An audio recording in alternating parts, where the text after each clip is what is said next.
Olá, bom dia. São 6 horas e 5 minutos, 28 de fevereiro, último dia do mês. O programa Notícia de Frente começando agora. Então seja muito bem-vindo, muito bem-vinda à edição de hoje. Vamos falar das tempestades que causam estragos no interior de Mato Grosso. Tem caravana também verde e amarelo em defesa da reeleição do presidente Jair Bolsonaro. Tudo isso e muito mais a partir de agora. Então, bom dia para você, Kleber Lima. Seja bem-vindo hoje. Bom dia, Luciana Gavilha. Bom dia para você. Bom dia, Daniel Petengil. Bom dia a você que nos honra com a sua qualificada audiência nesta segunda-feira de carnaval, né? Nós aqui, firme. Sambando aqui nessa bancada, isso. O coração está sambando, viu, Daniel? Bom dia para você, seja bem-vindo. Segunda-feira de carnaval. Bom dia, Luciana. Bom dia, Kleber Lima. Bom dia você que nos assiste em todo o estado. Segunda-feira de carnaval um pouco diferente, né? A cidade, o estado estão parados, mas não tem festa, né? Pelo menos não está muito visível isso. Olha, eu vou confessar aqui, viu, realmente o sentimento também não é de esbanjar assim, né, festanças, alegrias, samba. É claro que todo mundo tem o direito, os brasileiros principalmente diante de tantas dificuldades e dores, ainda estamos vivendo a pandemia, mas também tem uma guerra acontecendo.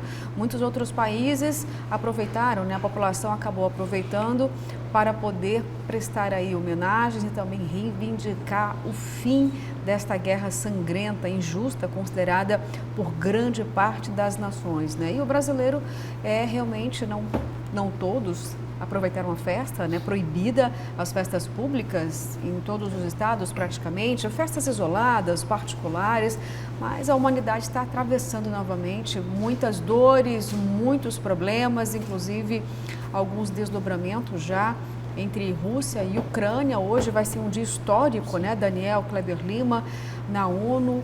193 líderes mundiais devem se reunir hoje. Seria a 10ª reunião desse tipo desde 1950. Não sabemos até o momento se, de fato, o que pode ser deliberado hoje na ONU pode realmente trazer mais pressão sobre a Rússia para cessar fogo. Mas, pelo menos, esta é a perspectiva, Daniel. E a expectativa, inclusive, é que o conflito possa chegar a um fim. Além dessa reunião na ONU, a reunião principal vai ser entre os dois países, entre Rússia e Ucrânia, na Belarus, né? O Belarus, que fica ao lado, o país vizinho também. Porque ontem houve um aumento de pressão por parte do Vladimir Putin, que ameaçou inclusive usar armas nucleares, né? E o mundo inteiro ficou tenso depois disso, mais tenso ainda do que já está. Mas hoje tem essa reunião que está marcada para Belarus, que indica que a Ucrânia pode se render, né? Se a Ucrânia realmente sinalizar nesse sentido, o conflito estará terminado, é o que a gente pensa. Hoje até amanheceu, né? A noite foi mais tranquila em Kiev.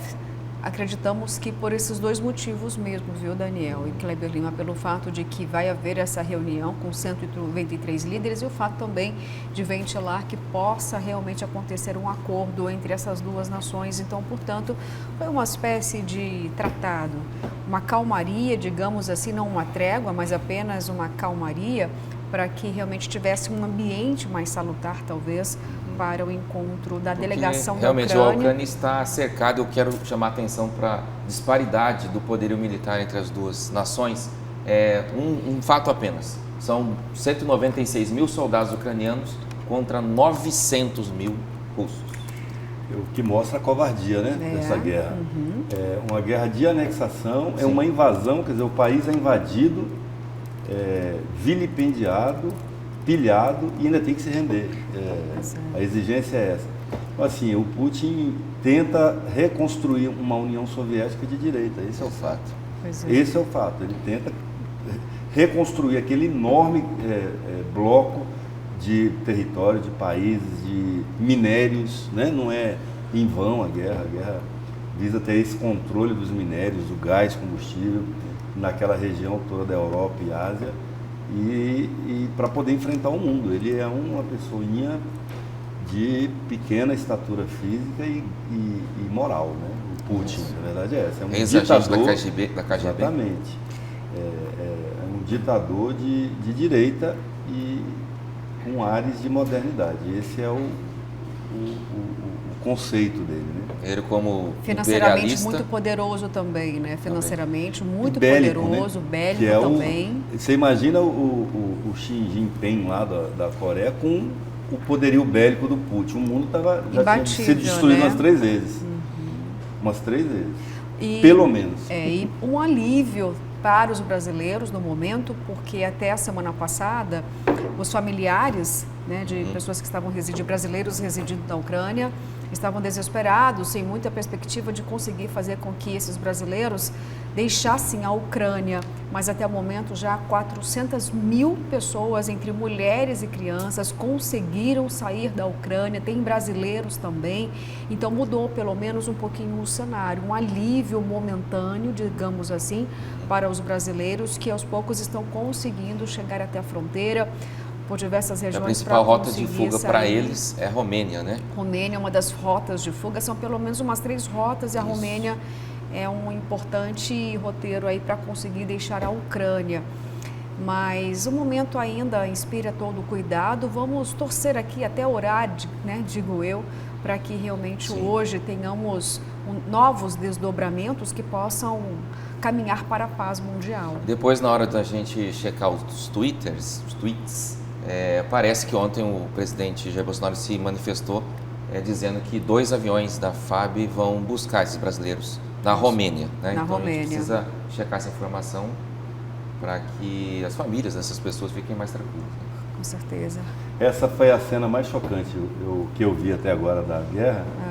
Foi um carro sendo atropelado de propósito por um tanque. Exatamente. Isso mostra o grau de sandice e de ódio dos russos, né? Que assim, de graça, um carrinho pequeno passando, ele vai com um tanque, atropela, amassa e por graça de Deus o motorista sobreviveu. E mostra como toda a guerra é suja, né? Porque começa com um motivo, entre aspas, né? Ou financeiro, ou territorial. Só que quando um país subjuga outro, invade o outro, você tem casos de estupro, né? Você tem casos de violência desmedida. Essa do tanque, ela é uma imagem autoexplicativa, né? O que é guerra? É isso aí. É imoral, injusto. É imoral. Imoral. Essa é a palavra. Bom, daqui a pouco nós voltamos a falar mais sobre a guerra entre a Rússia e a Ucrânia. Temos também posicionamentos aqui em relação ao agronegócio, mas falamos um pouquinho depois, porque agora, gente, vamos falar sobre as tempestades. Causaram destruição e alerta também, e inclusive decreto de emergência em alguns municípios. Mas vamos começar então mostrando a situação em que Jaciara ficou depois de uma tempestade. Quem vai trazer para a gente as informações é o repórter Oliveira Júnior.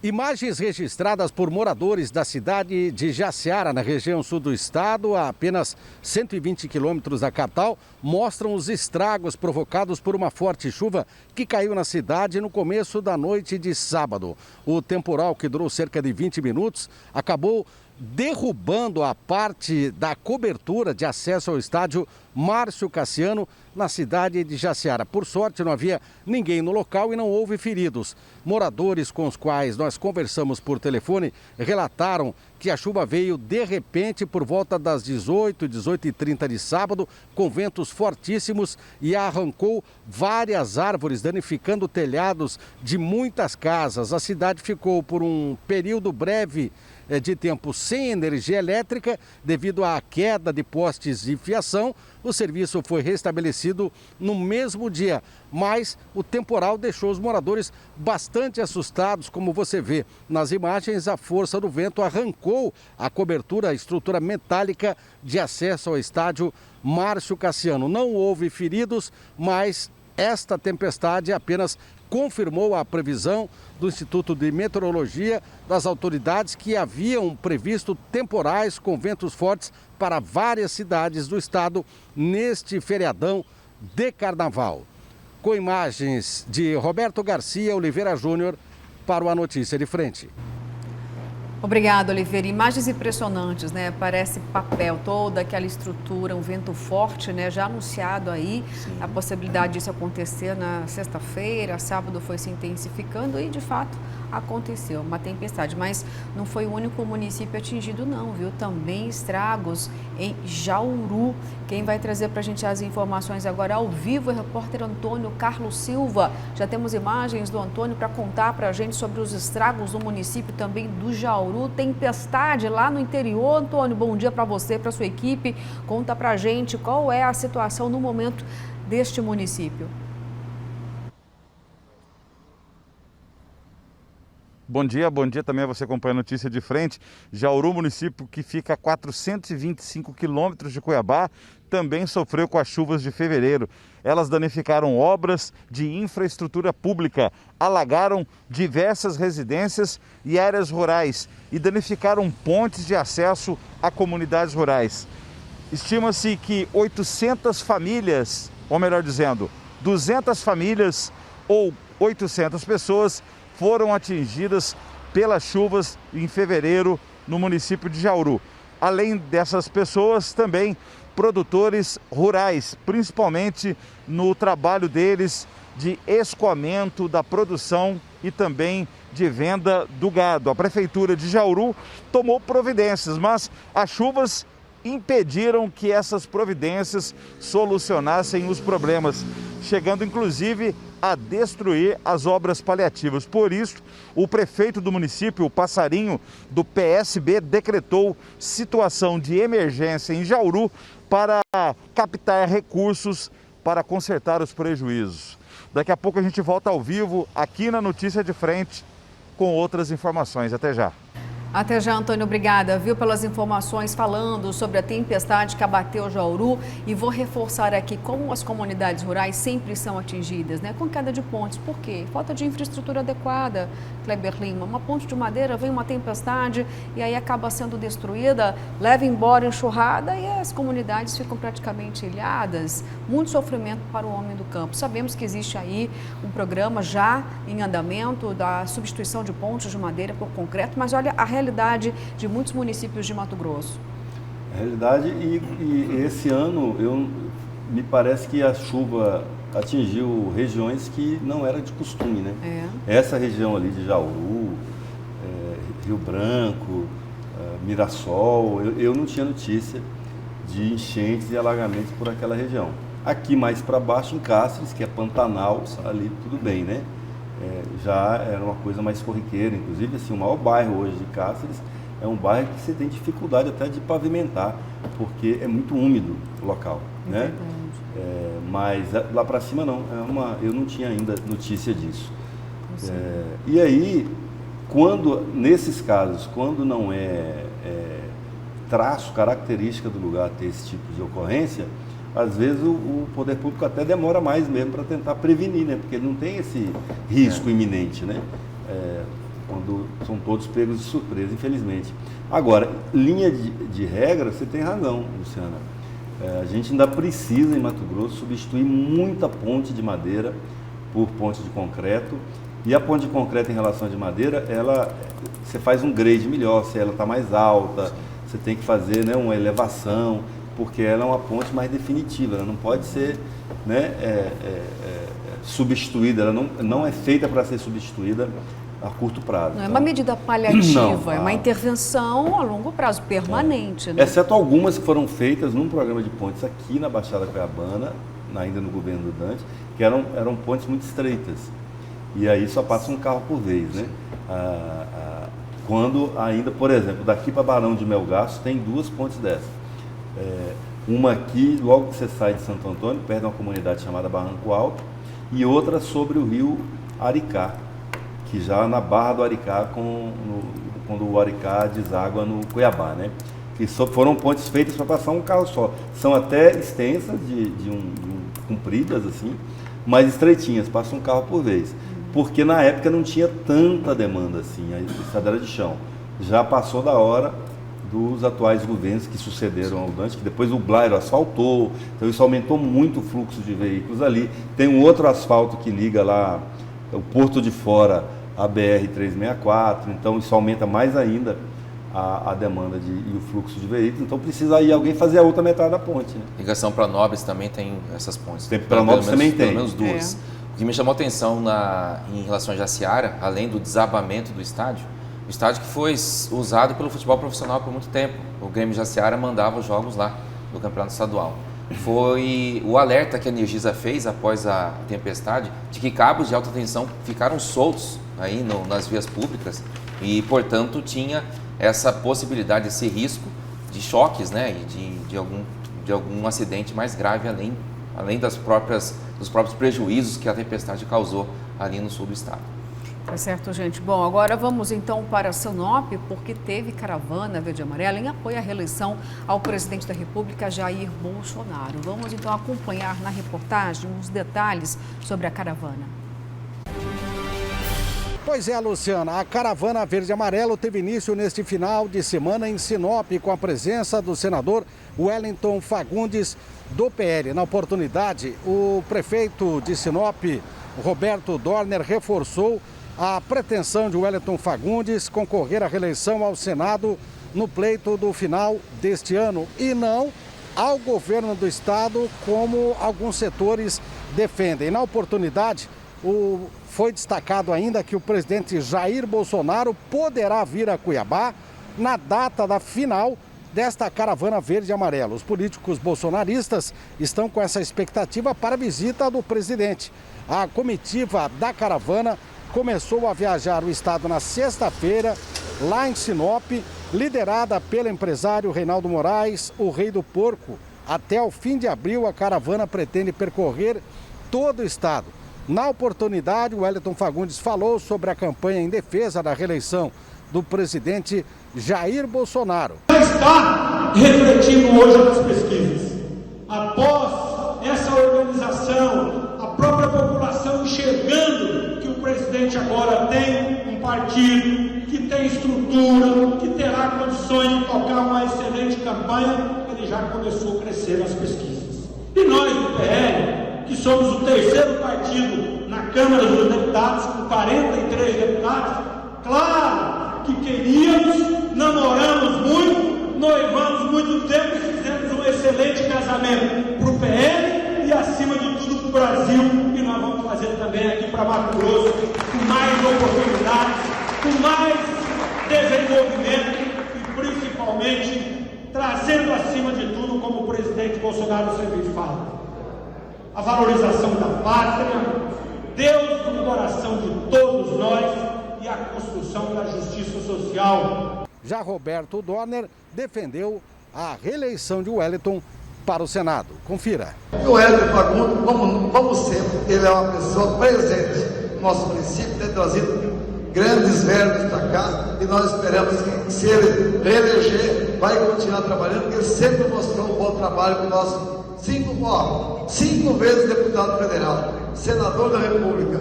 Então não tem mais o que experimentar. Já sabe o que é bom tem que ficar. E é por isso que eu falo, vamos apoiar esse cidadão, que é um cidadão do bem. Então, como amigo dele, como parceiro dele, eu acho muito prudente eu não ir para o PL nesse momento e ficar junto para apoiar uma excelência, senador. Então, obrigado mais uma vez e dizer para vocês todos, vamos em frente. Esperamos que com a força de vocês, com a força de todo o povo de Sinop, nós possamos conseguir eleger o nosso senador, nosso presidente. Com imagens de Roberto Garcia Oliveira Júnior para o A Notícia de Frente. Obrigada, Oliveira, então trazendo informações para a gente da caravana verde e amarela realizada então em Sinop. Aí, Daniel, me diz uma coisa, existe um certo desalinhamento ou não? Porque o prefeito do município, Roberto Dorner, como nós ouvimos, estava colocando então o Wellington Fagundes para a reeleição ao Senado e não participar aí dessa concorrência ao governo de Mato Grosso, ao Palácio Paiaguás. Por que esse comportamento de Dorner, então? Pois é, foi um apoio que o senador conseguiu ali na região do Nortão. O PL, que não tem muitos problemas para conseguir filiados e nem apoiadores na região do norte do estado, porque é uma base eleitoral muito forte de apoio ao presidente Jair Bolsonaro. E o prefeito de Sinop evitou falar sobre o projeto que tem se colocado sobre a mesa aí de que o Wellington vai encampar uma campanha ao governo do estado, né? E seria o nome do Bolsonaro aqui para Mato Grosso. Mas assim, até na minha opinião, aquela identidade visual ali do ato, da foto do Bolsonaro ao lado do Wellington, ficou me parecendo que um sentido um pouco de lançamento de campanha mesmo, né? Logo que eu bati o olho na primeira foto que a gente recebeu sobre esse ato, eu não tive como fazer essa conexão com o que está sendo falado sobre o Wellington ser o candidato ao governo do estado, né? Ali ficou parecendo mesmo. O Wellington já admitiu que tem sido pressionado pelo PL, né, que está pensando muito sobre isso, e ele, apesar de continuar com um discurso de que quer ser candidato à reeleição pelo Senado, ele está sendo pressionado por vários grupos, né, vários apoiadores para que seja candidato do Bolsonaro aqui em Mato Grosso. E aí, Kleber Lima, 2 pontos então que a gente pode abordar também em relação ao posicionamento do prefeito, de Roberto Dorner, em relação ao Wellington, defendendo ele para a reeleição no Senado, e também pela ausência do presidente Jair Bolsonaro, embora não havia essa perspectiva do presidente agora para o município aqui interior de Mato Grosso, mas tem uma previsão do presidente passar novamente por Mato Grosso por abril, né? No mês de abril. Vamos reforçar aqui que a última vinda do presidente aconteceu em agosto do ano passado e ele só deve retornar então no mês de abril. Luciano, duas das coisas que você falou, eu vou destacar duas. A primeira, a posição do prefeito Roberto Dorner. Para ele, o mais cômodo é o senador Wellington continuar ao Senado, porque ele depende... Primeiro que ele tem um gesto de agradecimento pelo apoio que recebeu do Wellington na sua candidatura a prefeito, na retirada, inclusive, da Rosana Martinelli, que era prefeita e não disputou a reeleição. Aí a gente está vendo fotos lá do evento, Luciana, e é o que tinha no evento, era isso aí, é essa foto. O evento só tinha palanque, ele não tinha público. E ali você vê que só tinha candidato, né? Você vê ali da esquerda para a direita do telespectador, você vê os dois de chapéu, o deputado Nelson Barbudo e o prefeito Roberto Dorner, atrás do prefeito Roberto Dorner, da esposa dele, do lado dele a Coronel Fernanda, do lado o Rei do Porco, o Reinaldo, que não é candidato, foi guindado aí ao cargo de coordenador dessa caravana verde e amarela. Do lado dele, a Rosana Martinelli, que ex-prefeita da cidade e candidata a deputada federal esse ano. E ali você vai, aquele de chapéu, é um líder do movimento, aquele outro de chapéu, porque tem muita gente de chapéu lá, né? Agora parece que é moda para ser bolsonarista, tem que botar chapéu. Se preparem aí que vai ter chapéu de promoção daqui a pouco. O Emanuel tirou o chapéu e aí veio. Eles estão vestindo o chapéu, calçando, não sei como é que fala com o chapéu. Enfim, não tinha público, que é o segundo aspecto que eu quero levantar. A caravana verde e amarela foi um fiasco do ponto de vista da mobilização popular. Por quê? E aí entra um aspecto que é fundamental nessa caravana, Daniel, Luciano e você que nos acompanha em casa. O deputado Wellington não tem ainda o apoio harmônico das forças bolsonaristas de Mato Grosso. Ele ainda não é confiável ao bolsonarismo. E aí, ao escolher o Reinaldo de Moraes para ser o líder dessa caravana verde e amarela, ele se distanciou ainda mais dos bolsonaristas. Porque o Reinaldo, Rei do Porco, está chegando com ele no PL agora. Também não era uma pessoa estranha no ninho, né? E aí, quero trazer para você mais um detalhe importante do que aconteceu para justificar esse esvaziamento do evento. Eu, particularmente, esperava, tinha uma expectativa de que tivesse muita gente. Primeiro porque Sinop é uma base importante do presidente Jair Bolsonaro. Vamos lembrar que é a terra dos maiores radicais do bolsonarismo. Mas estão lá em Sinop, o Galvão, que subiu em trator lá na frente da Polícia Federal, esse outro de chapéu aí, que eu não lembro o nome dele agora, que tem uma presença, daqui a pouco eu vou recuperar o nome dele e informo para os nossos telespectadores. Mas não tinha ninguém, é isso aí, ó. É isso aí que vocês estão vendo nessa imagem. É meia dúzia de gato pingado.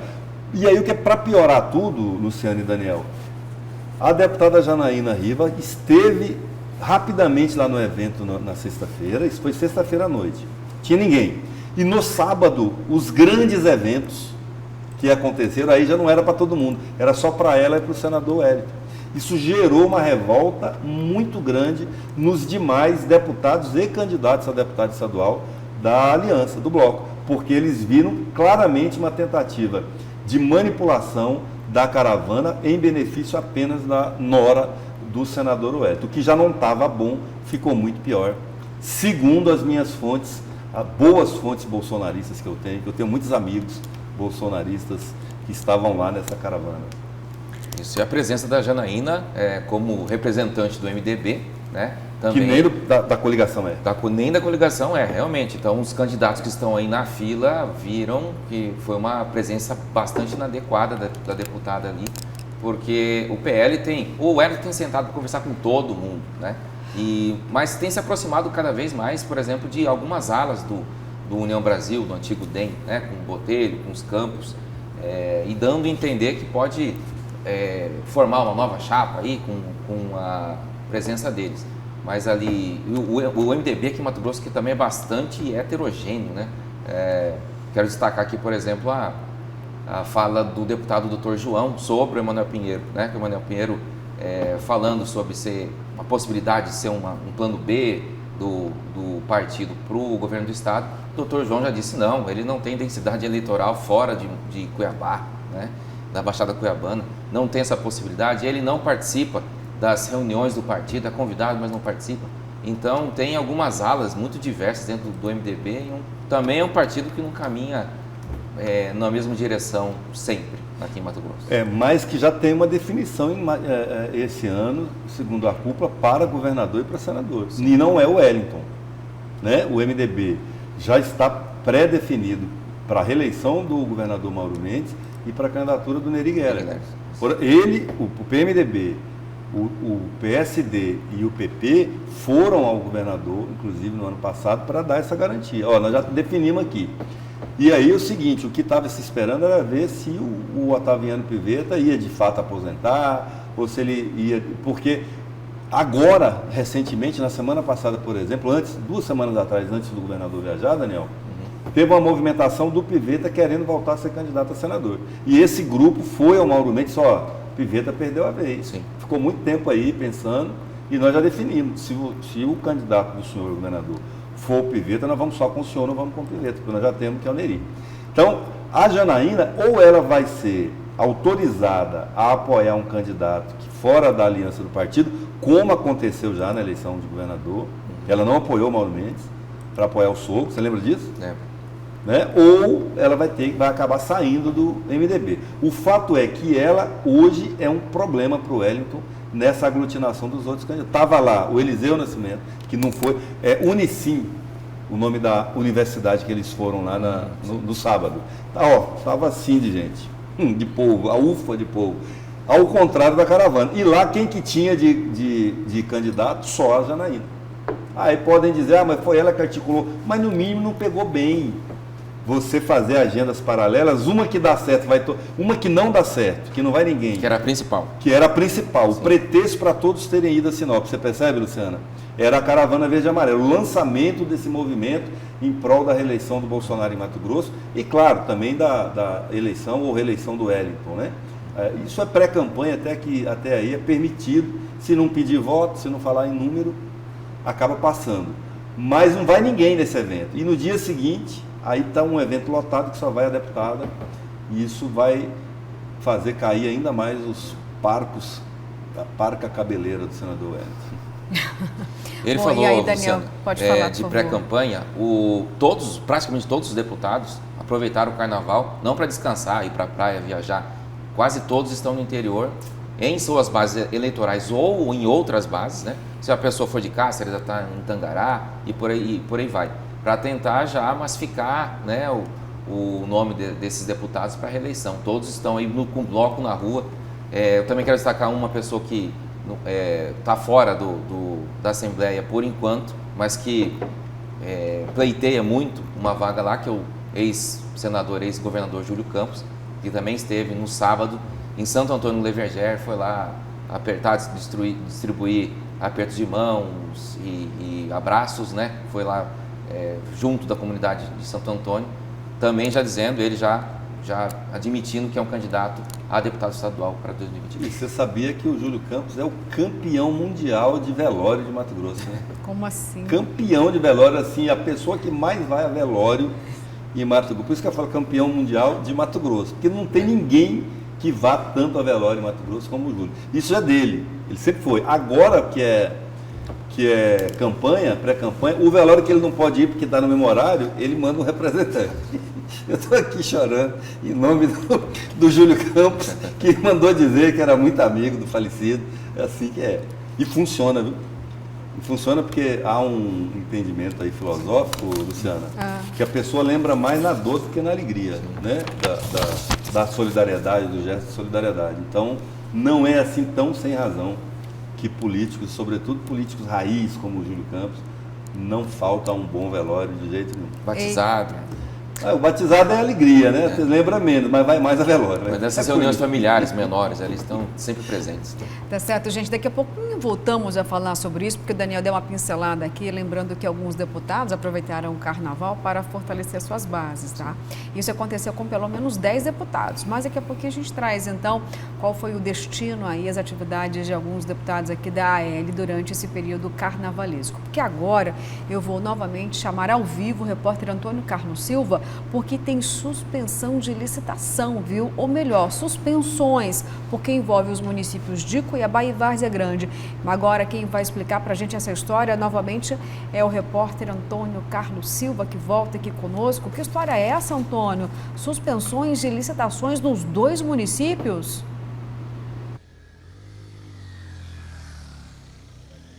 Isso mesmo, Luciana, Kleber, Daniel, você acompanha a notícia de frente. O conselheiro plantonista Guilherme Maluf, do Tribunal de Contas do Estado de Mato Grosso, determinou a suspensão das licitações realizadas pelas prefeituras de Cuiabá e Várzea Grande para a destinação de resíduos sólidos. No entendimento do conselheiro, nas licitações há irregularidades que devem ser sanadas. No caso de Cuiabá, a prefeitura pretende pagar 34 milhões e meio de reais a uma empresa privada para o destino correto do lixo coletado em residências e empresas.